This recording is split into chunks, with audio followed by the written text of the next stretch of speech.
Welcome to our weekly meditation conversation. So let's begin this week with a meditation. So we can find a comfortable seat and begin to settle into our body. You can close your eyes, become aware of your physical body. Feel your feet connecting you to the earth, and feel your legs connecting you to your feet.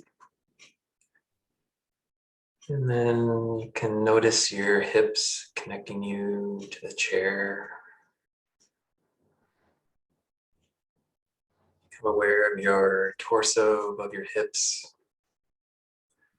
Let's roll our shoulders up to our ears and down and back, allowing them to remain soft and relaxed while we sit here. Notice your neck above your shoulders, your head above your neck. Can you relax your face? Maybe wiggle a jaw back and forth. Make sure your jaw is not clenched. Maybe you can scrunch up your face, squeeze everything tight, and then relax your face.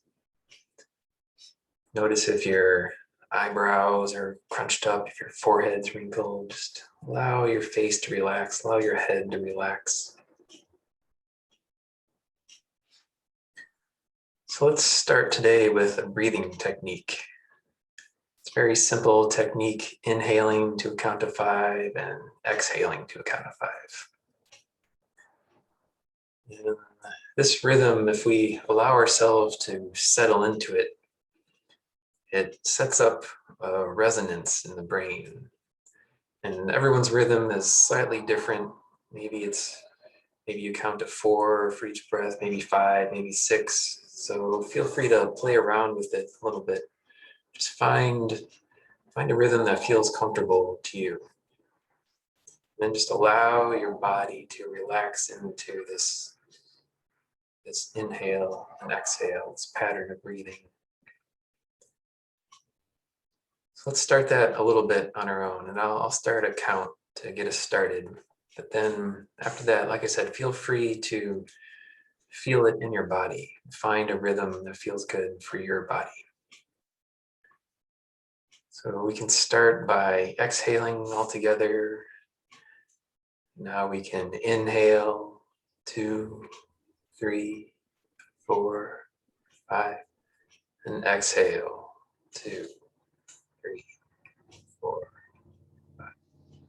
Inhale, 2, 3, 4, 5, and exhale, 2, 3, 4, 5. So continue that pattern on your own and just allow your body to relax into it.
Now, if this breathing is comfortable for you, maybe you can start to imagine that as you inhale, you're moving your breath up your spine, from the base of your spine all the way up to the top of your head.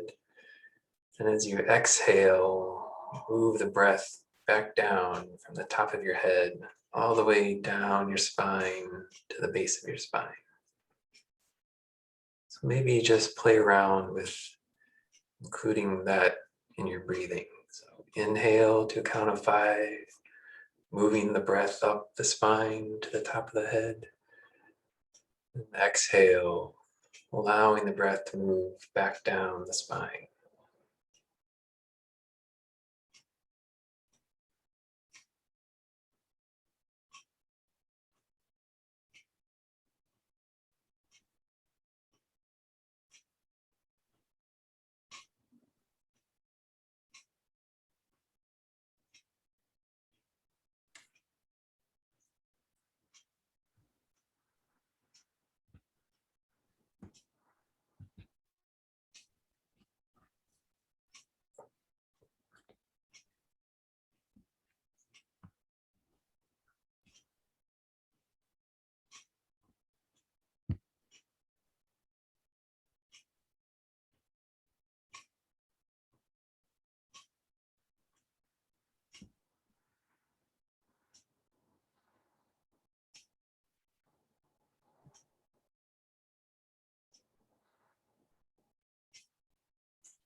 When you're ready, you can begin to deepen your inhale. Bring your awareness back into the body.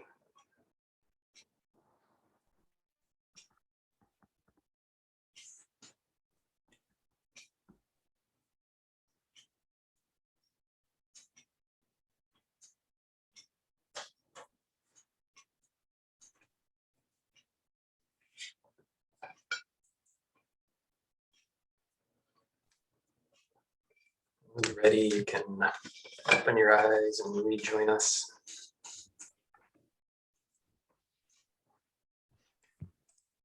So how was that technique? Good. Do you have like a clock tick, or is that like an app? Am I hearing?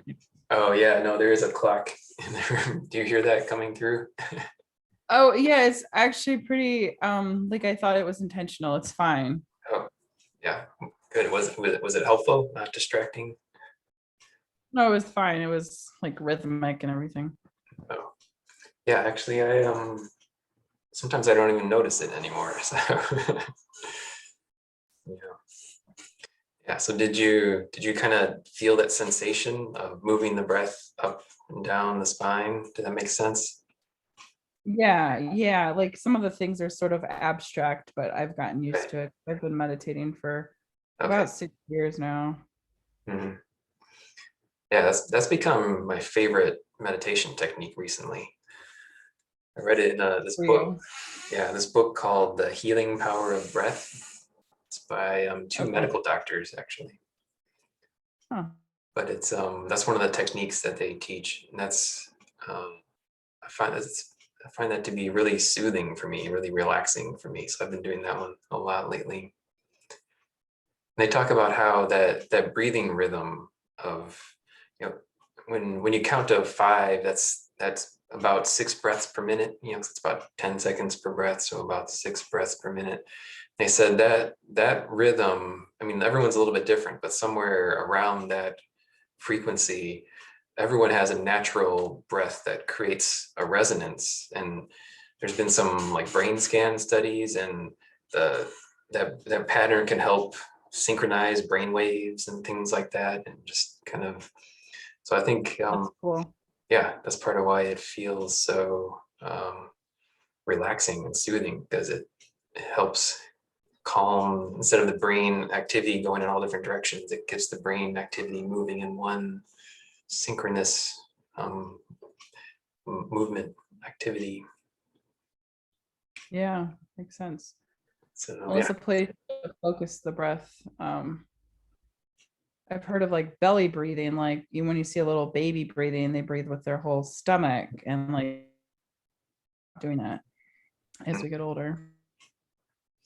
Yeah, I've heard about that one also. Trying, because we tend to yeah, not allow our bellies to expand, because we're all scared about how our bellies look. So we always walk around contracting our bellies. But yeah, but that's also, I read that too. That's important to allow the body to naturally expand as it wants to. That makes sense. Yep. So how's it go? How's it going? Trying to cultivate love in your life, unconditional love. How's that going? Oh, for the self-love, like liked that session you did where you like said like go find a mirror and tell yourself, I love you, self. Mhm. And I don't remember time, but like when I'm like whatever, brushing my teeth or something, I'm gonna be like, I love you, self. And like it still seems kind of, but I think it's important. And I think not something our society recognizes. Our society is all like, should be, doing this or that to be a better person, and don't Right. just be happy with who you are. Yeah, exactly. So I think that's good. The unconditional self-love is a very positive thing. Yeah, for me too. It's been really uh really helpful. And it's kind of a struggle at first, because I know for me, like I so easily slip back into the pattern of not loving myself unconditionally, because that's kind of how I spent most of my life. Because we're conditioned that we need to be doing more or being more or doing something different, acting in a certain Right. way. Buying a bigger house, buying a bigger car, Right. buying that, like going on this trip, or you Yeah. know, earning this degree, or reading this book. And it's just like somebody's always trying to sell you something, whether a bigger car, or better car, or new book, or whatever. It's just so much consumerism, and it's not Yeah. just enough being. And even with like spirituality stuff, like you gotta buy this webinar, come to this retreat, buy this book. I mean, yeah, even spirituality has become totally commodified. Yeah, or buy this app, or buy this Right. Yeah. product, like this is a special noise machine to black out sounds, or whatever. Yeah. Yeah. Or something. Relaxing candles to make your experience. Yeah. Or cleanse your chakras or purify your ancestral DNA. Do all this stuff. All Do these you things. read about chakras? Yeah, I've read quite a bit about chakras in the past. And my teacher focused a lot on chakras. We did a lot of chakra meditations. Oh, cool. But it's just one of those things where you can kind of obsess about it, and it becomes this thing where like, oh, once my chakras are clear, then I'll finally be happy, right? Then finally everything will be okay once I'm able to fully cleanse my chakras. So it's like anything, any spiritual teaching, any idea can get turned into this impossible task that you need to complete before everything is okay. Right, like you have to be happy with where you are and accept yourself for where you are, and not be in love with like the future, whatever, future self, future job, future whatever. Right? Or just believing that you need to be anything other than what you are right now. Yeah, very good points. So What about oh, go ahead. I was gonna ask you about crystals. Get into crystal healing at all? Oh, that I haven't so much. Yeah, I just haven't read about that or heard about that. Um, I know a lot of people believe in it, and it can be helpful, definitely. And I mean, all this stuff is true. Like all the different spiritual teachings, they're all true in some regard, um, and they all can be helpful. And if you feel um, like intrigued by it, then definitely explore it. It's just been one of those things that I just I don't know, just hasn't resonated with me personally, and I just haven't had a chance or an proper invitation to explore it. I was talking to my chiropractor today about crystal healing. Hmm. He and his wife are really into crystal healing, and I was like, and I haven't read too much about it. I know a little from my daughter Claire, Hmm. and it's interesting that as a he actually carries around a smoky quartz, which is supposed to promote healing, and he's talking about the vibration and all this stuff. So I was like, wow. Hmm. Tell me about like the science behind it. I was like, that's pretty interesting. Cool. Yeah. Well, if it's intriguing to you, check it out. Go for it. Explore it.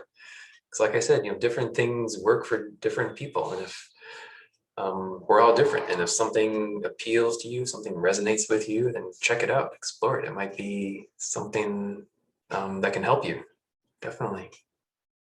But at the same time, like I was saying, for anything, it's easy for the brain to turn anything like that into, oh, I can't be happy until I get the right crystals, right? Or until I am able to. So I mean, just definitely explore it, but be careful of making your happiness or your well-being dependent, just turning it into another thing that you need to do or need to buy, need to get in order to Right. be happy. definitely all those things can be very useful and can be helpful to have something in the physical to focus on, to put your attention in. So yeah, if that sounds intriguing, then go for it. Check it out.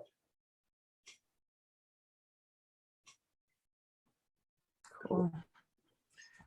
So I just read in one of Matt Kahn's books about a kind of a similar technique to the I love you for this one. So instead of going to a mirror, we'll just sit here where we are, close our eyes, and put our hands on our heart and just repeat out loud, I love you. And it sounds kind of weird, sounds kind of funny, but and it can be actually uncomfortable at first because I mean, I don't know what your experience with looking in the mirror is, but because I think I've talked before about how we, from the way when we get wounded growing up, we kind of close off our hearts and then we repress emotions, and that just like creates this hardened protective shell around our hearts. And so when we start trying to love ourselves, that this hardened shell is in the way. And I found that this practice of saying I love you to myself, sometimes it feels like every time I say it, it's like jabbing me in the chest. It's like Oh, like poking, like sometimes it feels like a physical pressure, like poking on my heart. And I think that's kind of like when you go to the dentist and they're scraping plaque off your teeth. I think it's kind of like doing that same thing where it's like a healing thing. yeah, it's like scraping away that hardened protective shell around the heart. And Oh, it's so, interesting. yeah, so I've started doing this on a daily basis too. And it sounds ridiculous and it feels ridiculous sometimes, but it's just a way to remind ourselves to love ourselves. And it's just a way to bring more love into our lives on a daily basis. I think this one would be particular for high school students because they're at the age where they're at their age where they really want to fit in. They're, that 14 to 18 is the age that it is the most important thing in the world to fit in and love themselves. And I know a lot of people do love themselves at it. Yeah. Oh, yeah, definitely for teenagers. Yeah, I wish someone had told me this kind of stuff when I was in high school. Right. Yeah, Like a lot of like religion, even like the more contemporary religion, it's like, oh, you don't deserve forgiveness, you don't right. deserve this, you don't, it's like, what the heck? How is this helpful to people? Yeah, I know a lot of religions, even the Eastern ones like Hinduism and Buddhism, like the religions made out of those adopt that same kind of mentality that Christianity has of where like there's something inherently wrong with you and you need to stop being wrong, right? Stop being sinful, stop thinking these wrong thoughts. Right. Right. You're like,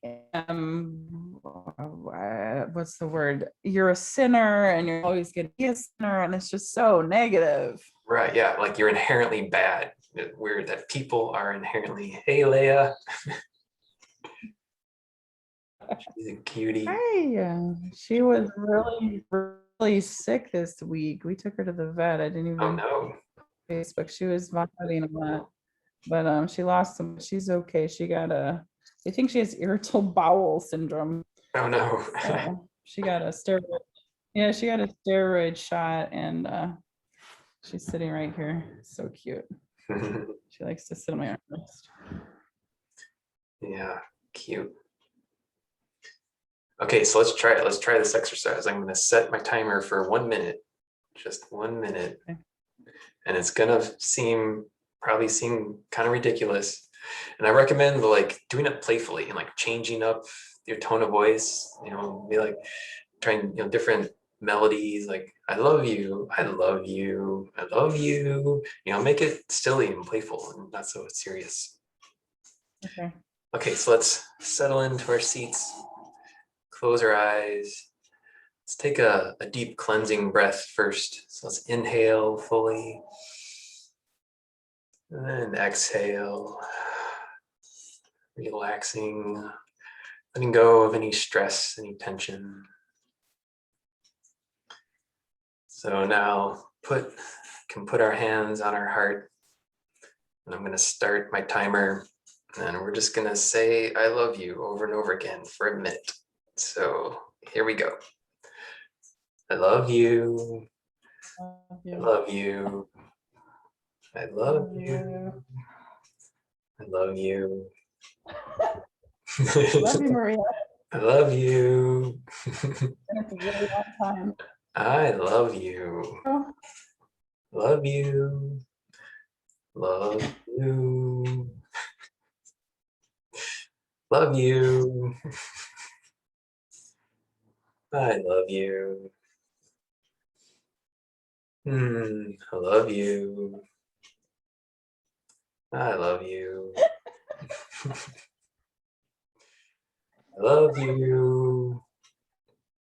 Love you. Hey, guess what? I love you. I love you, Maria. Love you. I love you. Okay, minute's up. That's right. Feels kind of ridiculous, but it's kind of fun at the same time.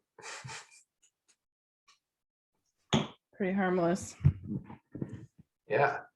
So that's and it may, if it feels weird, it's because it's just unusual to us, right? We're not conditioned to think about that. I mean, so if it feels fake, if it feels like you're faking it, if it feels inauthentic, that's just because you're not used to doing it. It doesn't mean it's fake. And there's that phrase, fake it till you make it. And that's just that's just another way of saying, keep doing it, keep repeating it until it becomes familiar, until it becomes a new groove in the brain, until it becomes another familiar pattern in the brain. Okay. And so, yeah, and it's just another way that we can have some happy time in our day. Yeah. So how was it? How did it feel? I guess I laugh when I get nervous, so it was probably more awkward because I know it's being recorded and posted. So hello, anyone watching this, but I probably can do it by myself. Okay. I have done some self-love meditations through the Calm, Oh, cool.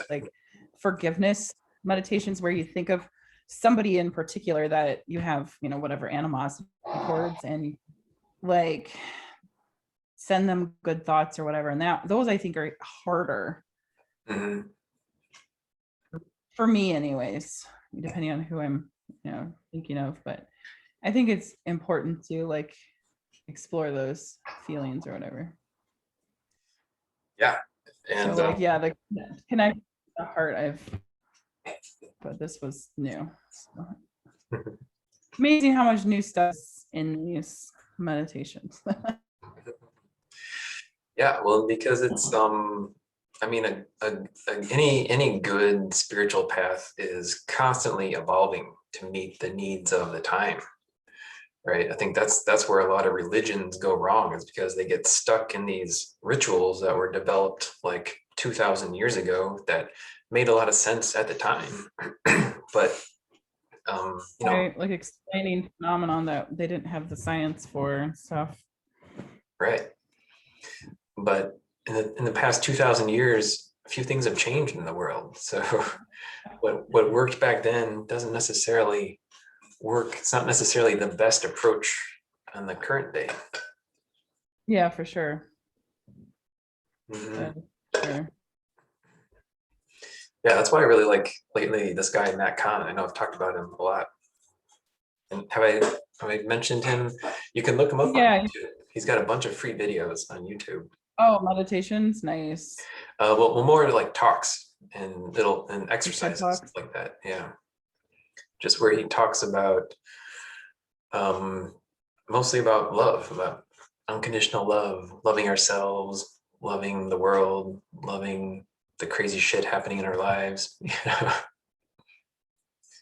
Loving the mean people that we come across in our lives. They need the most love though, for sure. Right? Yeah, that's, yeah. Because anyone, I just saw something really interesting. He said, anytime someone's being really mean to you, like screaming at you, or just being, anytime they're being mean to you, they're reenacting some way that someone was mean to them in the past. That's just, Interesting. yeah, it's just showing you a way that how they were mistreated in the past. Interesting. Well, that's very pertinent as a teacher to keep that in mind because, the kids that misbehave are the ones with the awful home environments, and Right. Yeah. the elementary level, the misbehavior is different, but by the time they get to high school, it's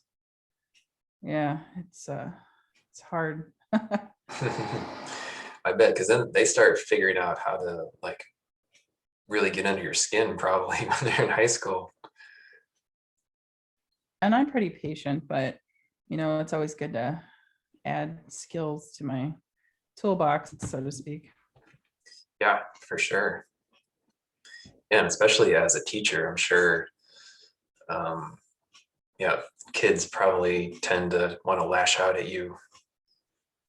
Right. Like some of them walk in with a chip on their shoulder and they're like, well, I hate school, I hate teachers, and it's like, oh, hello. Nice Right, nice to meet you. They already have their mind made up that they hate school, and right. it's hard to undo, so many years of whatever. Yeah, yeah, I bet. Yeah, high school teacher, that's got to be one of the hardest jobs in the world. I mean, it's challenging in its own way. But honestly, when I was in school, I really only thought I could be a teacher or a nurse. That's what women did. Yeah. I mean, I should have seen more opportunities, but I guess I didn't. So, anyways, I'm a teacher. Yeah, well, and you're in a good place to like influence the next generation. And it sounds like you're doing a good job with, I mean, even if you just meditate with them once a week, I mean, that's exposing a whole lot of kids at a young age to stuff that, uh, Right. And like the giggles that I did, like that was very normal. Like I did meditation Mondays with like two of my classes, and it was really, really awkward because like it's different when I did it by myself, but trying to lead a class through it. Like I used the app or Headspace on YouTube or whatever, Netflix, but it was just they needed to get used to it. And then by the end, they were like, hey, can we meditate every day?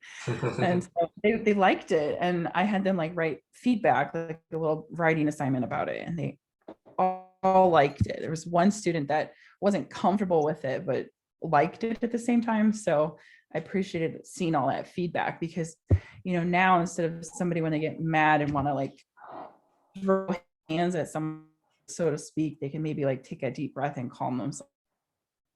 They've never been taught that skill otherwise. right? Yeah,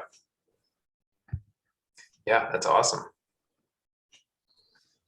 It's awesome that you're exposing them to just a different way to react, different way to handle their negative emotions. And now I need to think of a way to link curriculum. If I can find a short story where he meditates, then we can try meditating. Yeah, yeah. There was one one interesting idea from one of Matt Kahn's videos about how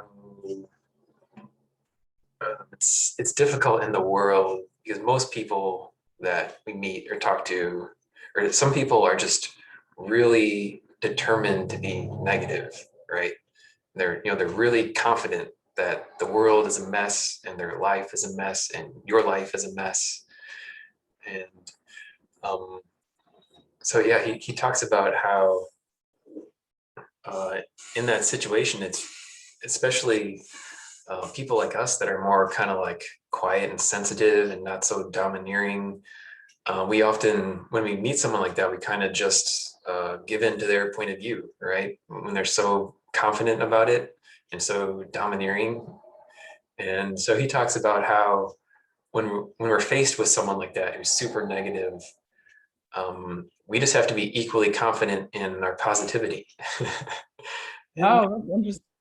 yeah, and one way to do that is just to start giving the person compliments, even if it have nothing to do with what they talk about. Just start showering them with compliments. Um, so I don't know. I haven't had a chance to really put that in practice yet, but it's something I'm thinking about. That's a really good idea. Um, So when I have a student that's like that overly domineering negative student, I can think of like several names that just popped into my head. I tried this method I heard for teaching, like 2 for 2, which is give them 2 minutes of exclusive attention for 2 weeks and just let them talk to you about whatever. And sometimes that can be really hard to do with, 30 other kids in the room. But I have this one student who he's just like, I don't know why I come to school. I hate you. And like this kid chose German 1, chose German 2, chose German 3. Like, well, ain't too bad because you chose this class. It's an elective. He goes, no, I still hate you. I like you better than my other classes, but I hate you. And I'm like, it sounds like you might hate yourself. And he started crying. And like, I'm like, you can, go to the bathroom. But, I didn't mean to like upset him, but like I hit on the head with that observation. So Wow. like how to meet the positivity with the negativity, that's a for teaching. Yeah, because it rarely ever I works. Yeah. Oh, go ahead. Oh, well, teaching it's easy. Like I like how outspoken you are. I like that you're able to express your opinion. Like I can think of things, even if they're being negative. Like I'm Yeah, glad you're able to speak up. I'm glad you feel comfortable. Because a lot of kids they'll sit there in silence, and they won't say anything. They'll just muddle way through. So I oh can yeah, that's think of perfect. other. Yeah. Yeah, because it rarely ever works to just try to confront the negativity head on, right? Or meet them with the same Agreed. amount of negativity. That never works, That just inflames it, then just turns into a fight.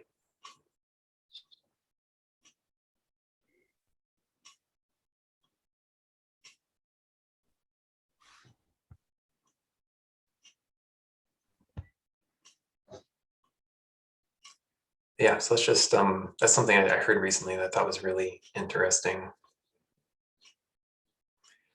Because I've been, thinking about this stuff a lot lately about trying to go through my life, loving myself, loving my life, loving the world. And sometimes it's really difficult because I just wake up like in a funk in the morning. Some days you just wake up and it's like, oh, fuck the world. It just Well, seems you see the like, news and you're like, why do I love this world? There's pollution and crises and floods and all these problems. Like, why do I want to love that? right. Yeah. And especially, yeah, the more news you watch, the more, depending on what kind of feeds you have in social media, it can just seem like everything's totally messed up in the world. But that's just like one way to look at it.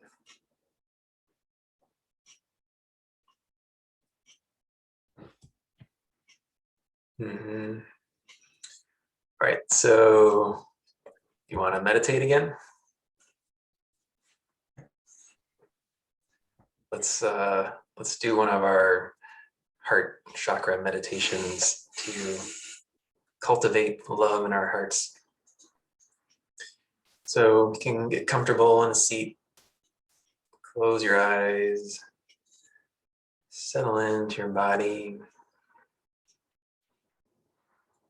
feel your seat in the chair, feel your back in the chair, feel your feet, feel your hands. Let's take another one of those deep cleansing breaths. So inhale fully, filling the lungs with air. Then exhale, letting it all go. Do that one more time, inhaling a deep full breath. And then exhale.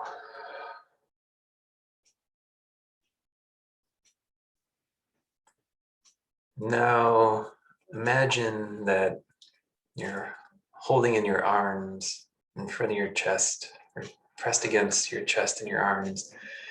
You're holding a little, maybe a puppy or a kitten or baby, maybe your one of your pets, or maybe one of your children when they were a tiny little infant. So just imagine you're holding some little helpless being in your arms that you love deeply, that you care for deeply. Now imagine you feel them in your arms, you feel them shaking and trembling because they're cold or they're scared, they're hungry and tired. You just feel them trembling in your arms. And so imagine the feeling that would evoke in your heart. Imagine the love that you would want to show them and the comfort that you would want to show them, this helpless little being. So imagine that feeling of love, that feeling of protectiveness and caring and comfort. That that feeling that you're imagining, now imagine that you're giving it to your own heart, that you're just hugging your own heart, loving your own heart, caring for it.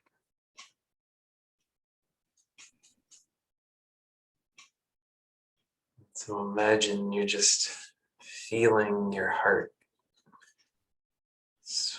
swarmed, um, wrapped up in love and just warmth and compassion, healing. Just allow your heart to bathe in that warmth and caring.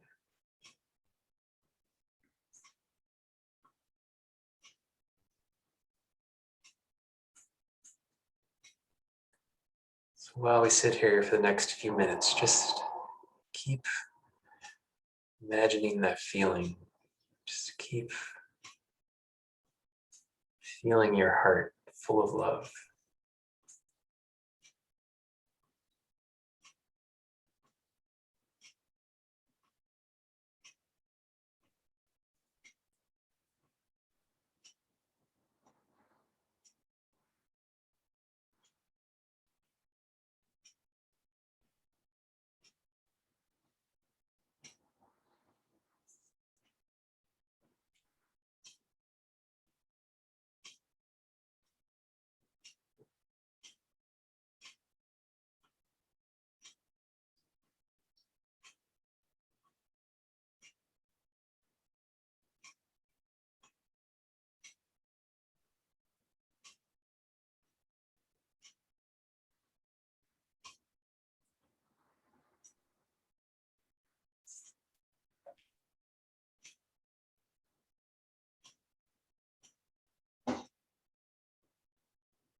When you're ready, you can start to deepen your inhales.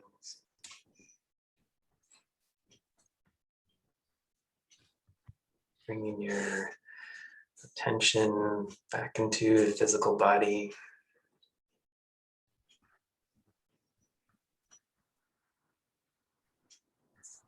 So how was that technique? That was a really good way to picture like the love flowing into the self. I haven't heard of that one either. That was good. Oh, cool. Well, and to imagine like comforting another little being, but instead of comforting yourself, like that's a really good technique when a person when I'm stressed, like comfort myself. Yeah, and I think, yeah, for a lot of us, it's easier, or just thinking of someone we care for. It just naturally elicits that response. That's one thing that we are taught, that it's good to care for other people, and so I think that helps people kind of tap into that feeling of love. Yeah, for sure. Cool. Yeah, and it's with love is kind of a funny thing. Sometimes it seems like it's finite, or like we only have so much love to give. But the more love that we give to ourselves, the more we have to give to other people. And so if loving your life seems hard, or loving other people seems hard, then it's okay. You don't worry about it. Don't Just focus on loving yourself, and it'll get easier to love other people. Sure, that makes sense. Yeah, my teacher used to say that we don't really when you're like when you're loving someone, when you love someone, or when you feel love from someone else, when someone, like if you're in a relationship or from a child, you're not really feeling the love from them. They're just reflecting love back to you. When someone loves us or is in a loving relationship, they're just showing us what we are. Instead of showing us something negative, they're just reflecting back to us the love that's in us. That's really interesting. Yeah. And so the more you love yourself, the easier it is to just reflect other people's love back to them. Yeah, that makes sense. Yeah. So it's just something to think about, different way to think about love.